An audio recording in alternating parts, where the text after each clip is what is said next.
Okay, had a successful day today, and I know everybody across the country is probably saying the same thing, but for the first time since I've been here, there wasn't any surprises, which there usually is a handful of surprises on today. So, pretty excited about the job that our staff did, led by Ryan Dorchester, who's in the back. How you doing, Cleveland? You doing good? He's from Cleveland, so likes Cleveland quite a bit, so he's got a new nickname. Ryan's done a great job. He's been with me the entire time here. This went off as smooth as it has, and is this our 7th signing day or 6th? This will be our 6th signing day? Okay, so 6th signing day.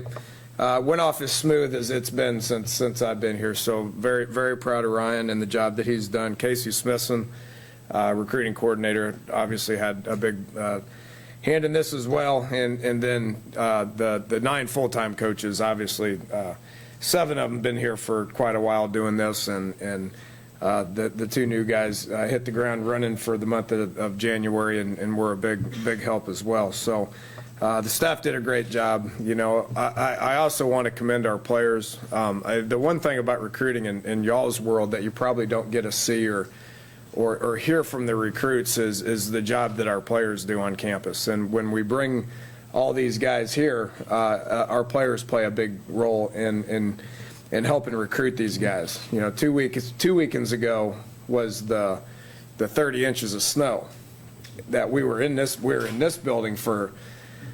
On Friday night, probably 8 hours, and then Saturday we're in the building for about 12 hours.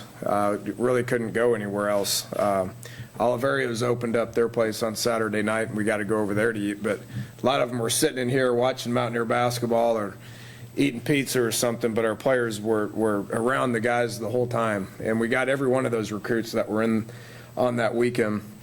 And then this past weekend, we had another 7-8 guys that we needed to close with pretty strongly. And again, our players did a great job of selling our program. I think that goes to show the place that the program's in and the state of the program and the current players with the excitement level that they have towards the program and the staff. So really did a great job of closing and pretty excited about the guys overall.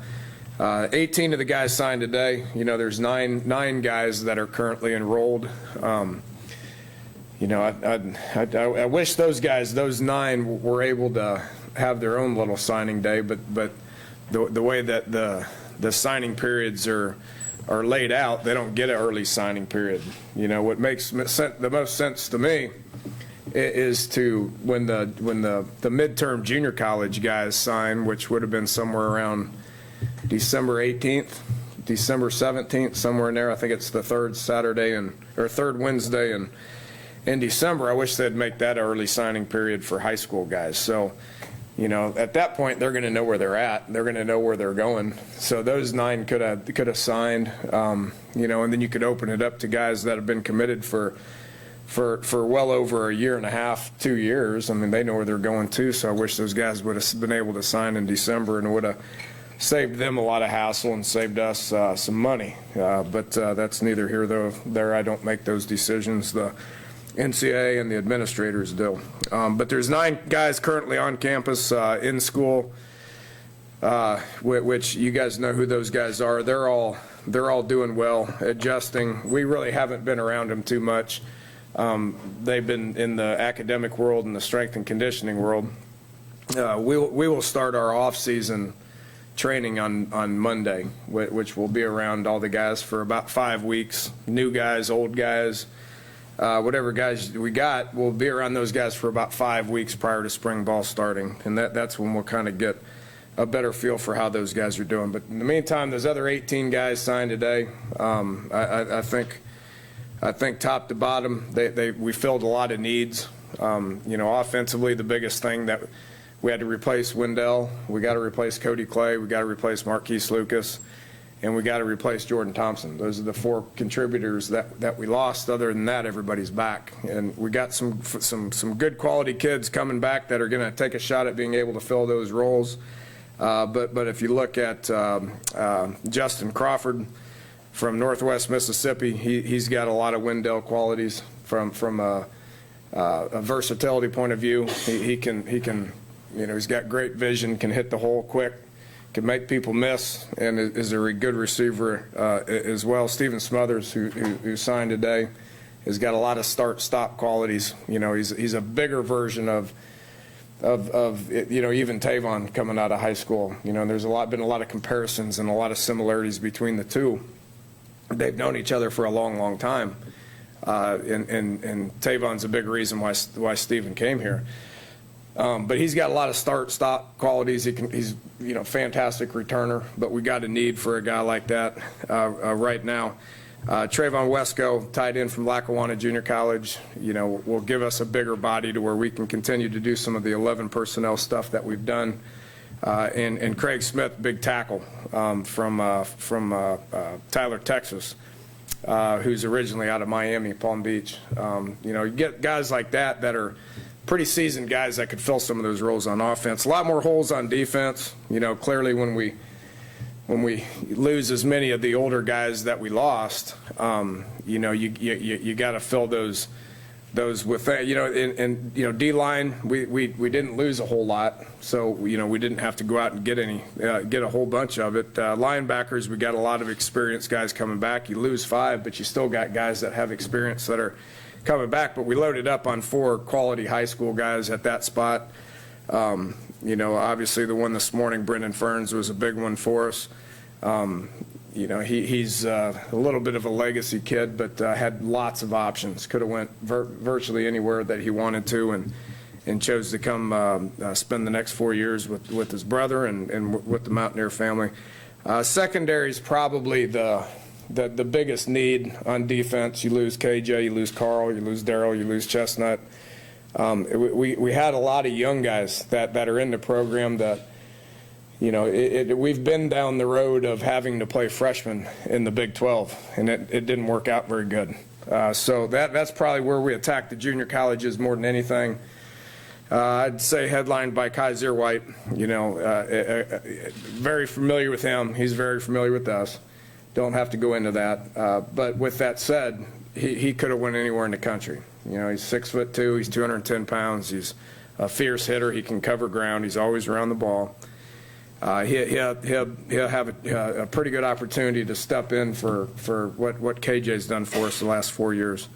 Toyas Avery, Giovanni Stewart, a couple of other guys that are around the ball a lot, and have made just a ton of plays. And then the corner situation, we got a couple of seniors coming, but you need about 4 of them to be able to play.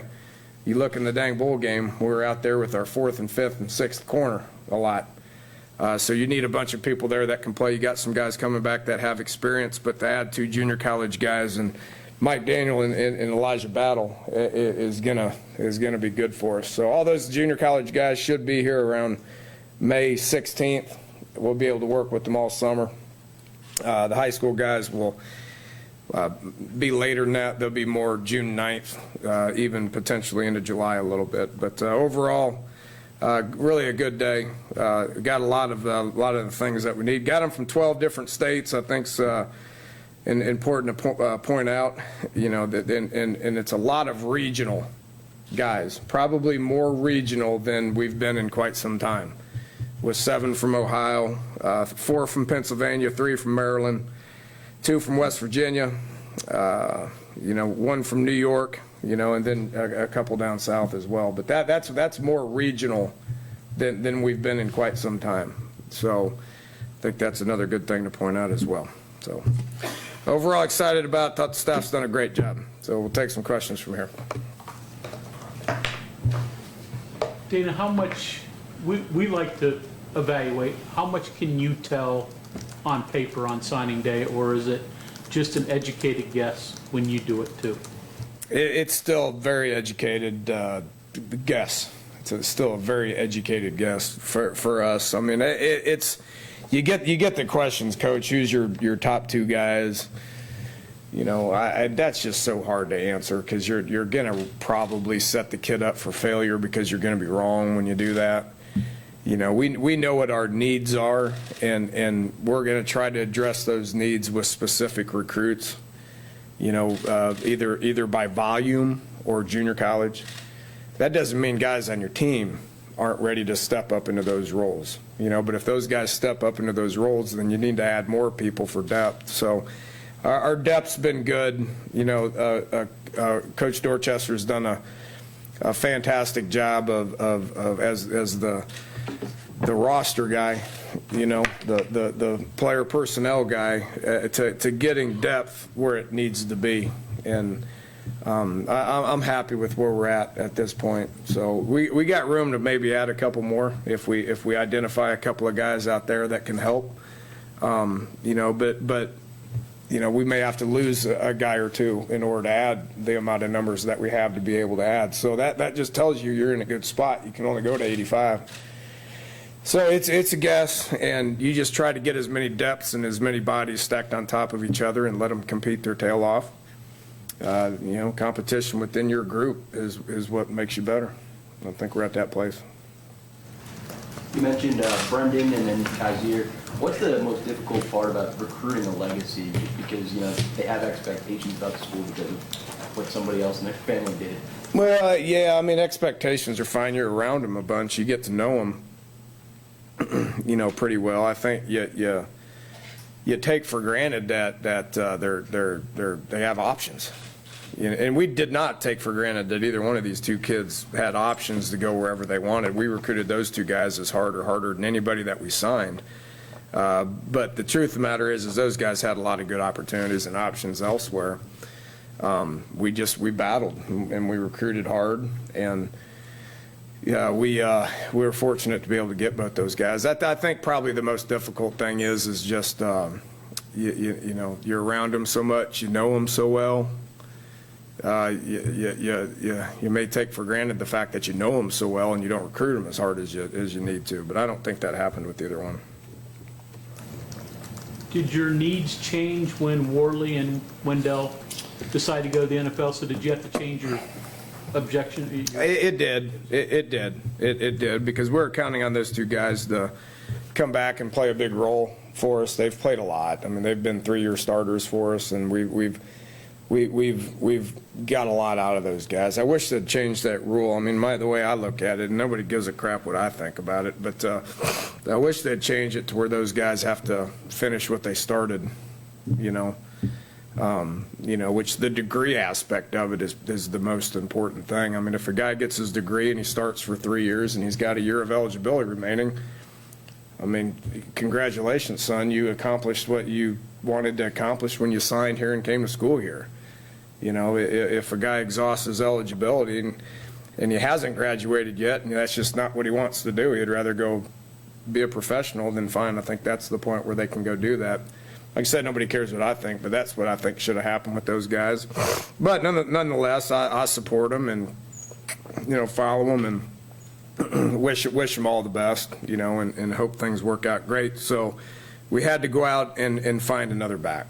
That's a position that last year we were pretty fortunate when those two guys stayed healthy the whole year. And we really didn't have to get to 3 as much as we did the year before when we got to number 5 a lot. So you need to have some bodies there, and we need somebody to take the place of Wendell's and have that kind of a year, because I think the opportunity is going to be able to be there to be able to have that kind of a year. When you get all your linemen coming back and all your wideouts that can stretch the field, and quarterback and some backups that understand what we're trying to get accomplished, there's going to be opportunities for yards.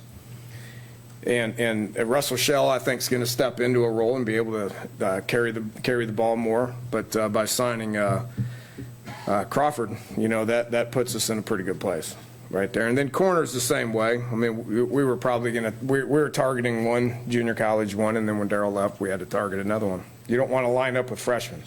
We got a bunch of freshmen at that spot right now. Considering you guys have to leave the state so much to recruit, how big of an advantage is to be able to get a couple guys from in-state?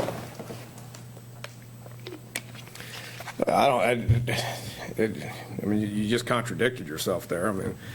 it's hard to recruit in-state when there's not a whole lot, but when there is, we certainly would love the opportunity to be able to do that. So we got 2. That's probably above the norm. You know, with Tonkery and Donahue, we got 2 good quality West Virginia kids that are very deserving of being at West Virginia University and playing in the Big 12. You know, so I wish there was more, but there's not. But if they're good quality guys, you know, on those same lines, we got, you know, I want to make reference to this. We got, you know, we got a good walk-on program here, and we're actively pursuing guys to come walk on, you know, and we got 3 from Morgantown High School. Cody Shear is a good little ball player. I'm starting to get to know these guys a good bit because my son's over there, and I'm able to go over there and watch games and be around the kids and stuff where, you know, obviously in the past that couldn't happen. Nathan Green from Brooks, a good football player. I saw Brooke in Morgantown play earlier in the year. He's a good football player, so he's coming, you know, and you look at that, there's 4 or 5 guys that are committed to come to West Virginia right now and try to earn their way. I mean, Justin Arndt's a prime example of that working out, you know, for him. Darren Arndt's another guy, prime example, played West Virginia football and came in and did everything right and the way they're supposed to, and those guys ended up being on scholarship, being contributors. So I think that's going to continue to cultivate itself, and, you know, we got to make decisions from a scholarship point of view out of high school, and then we got to do the same thing once they're on our team. You liken White to Dylan. Kwiatkowski and Fern similar, or? I think so. I mean, just from a body type, they are. You know, Ferns is probably more athletic than Quit was coming out of high school.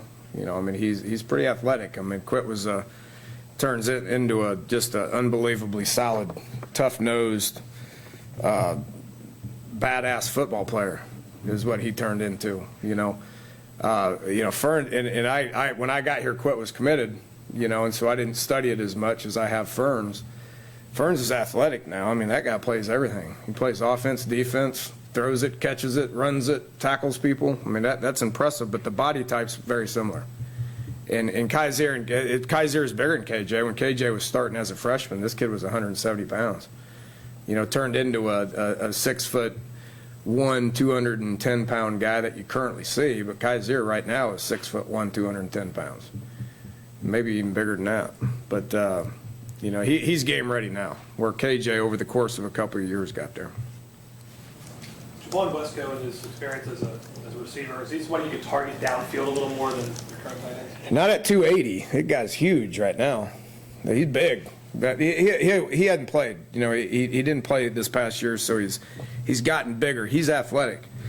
I think Hugs recruited him for a while when he was young. No, seriously, and because he was really a good athletic basketball player, and just grew into more football body. I mean, the more they grow this way instead of this way, it switches from basketball recruits to football recruits, and he really filled out, had a heck of a freshman year, and unfortunately had a knee deal, so he didn't get to play this year, so he's gained some weight, but he's about to get cleared.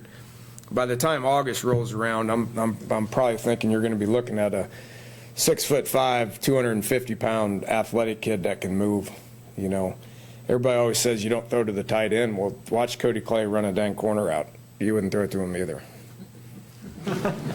We've tried. He takes him 3 days to get there.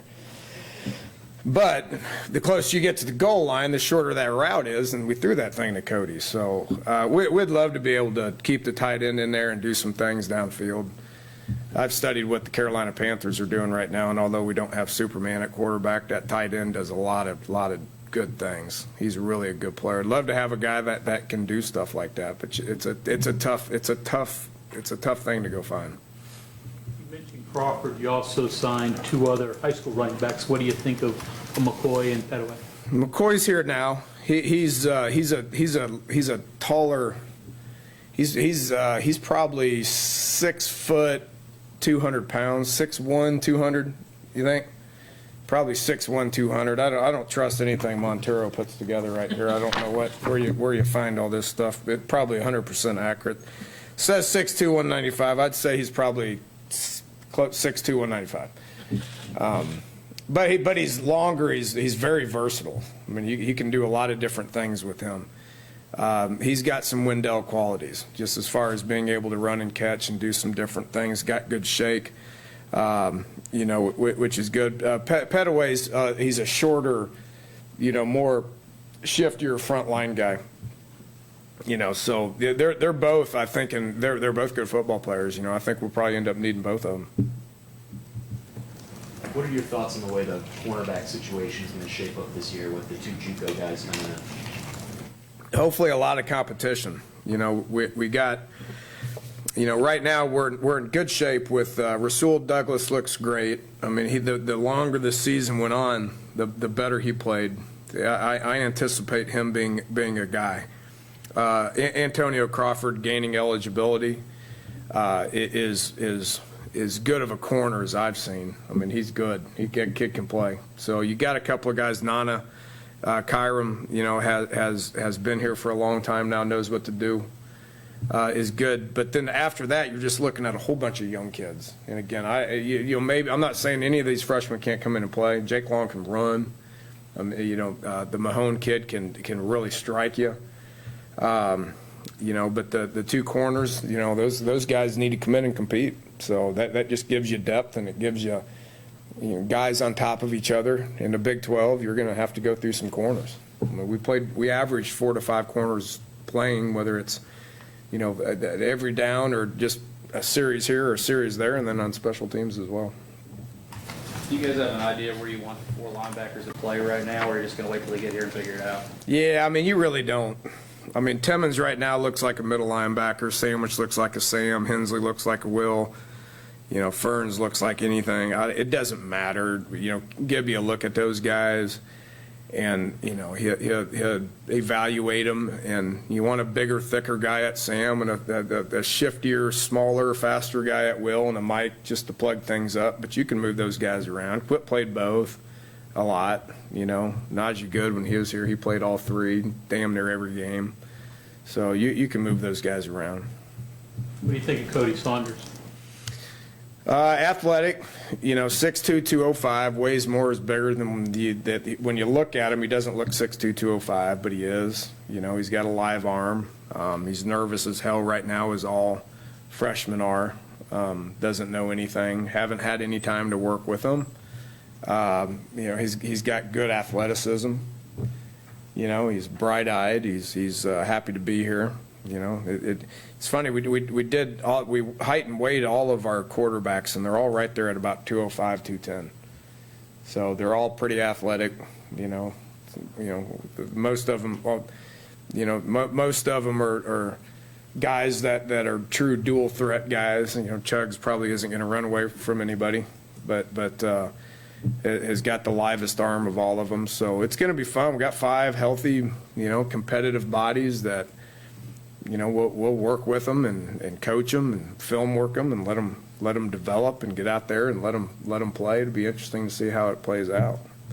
I know one of them has an abundance amount of confidence right now based on that bowl game. And he's a senior, and, those other guys got their work cut out for them, but it'd be fun to watch.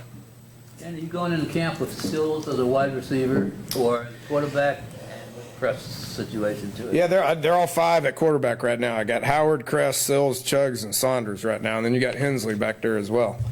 So they want to be in the quarterback room. The next 5 weeks, we get 2 hours of film work with them. We get very, very, very little football skill instruction type stuff with them. We can get out there and watch Mike run them around and do drills with strength and conditioning stuff and all that. But they want to be in the quarterback room, so for the next 5 weeks, they'll be in there with me and Coach Burchett, and we will drill them and quiz them and get them on the board and test them and see what their knowledge is. And that's step 1. And then we got 15 days of spring practice to be able to drill them and take snaps. Only one of them can take a snap at a time. So I would anticipate, David and William, as opposed to sitting on the sidelines 80% of the time, they will probably get in there and continue to play football. How much did the addition of Brookline help you out with recruiting down the stretch? He's well versed in recruiting, to say the least. He's been around for a while. He's originally from Tampa, so he knows the area down there pretty well. Knows the junior colleges as good as anybody in the country. He was a Mississippi junior college coach at one time, head coach in Mississippi. He knows what he's looking for. He's a great evaluator. You know, he can evaluate anything. He can go anywhere in the country and has lots of connections to where he can go out and sell what our brand is. So he's going to help out a bunch in a lot of different ways. Dana, 4 offensive linemen. Look at those. Tell me what your thoughts are of those 4. 3 of them I doubt we'll talk about for the next 3 years, hopefully. And then Craig Smith, the big kid, he's an interesting story. He's a basketball guy, one of those 6'6" basketball guys that, you know, are a dime a dozen, right? So he gained some weight as a senior and went to some junior college in Minnesota, which hated that, which is pretty understandable. And then he ended up going to Tyler Junior College, which is really good football, you know, and sat out a year and then played this past year at Tyler and did a great job, you know, just kind of coming into his own. He's been as big as like 6'6", 360, and right now he's probably 6'6", 310. So he needs some weight room work, which will get him caught up here.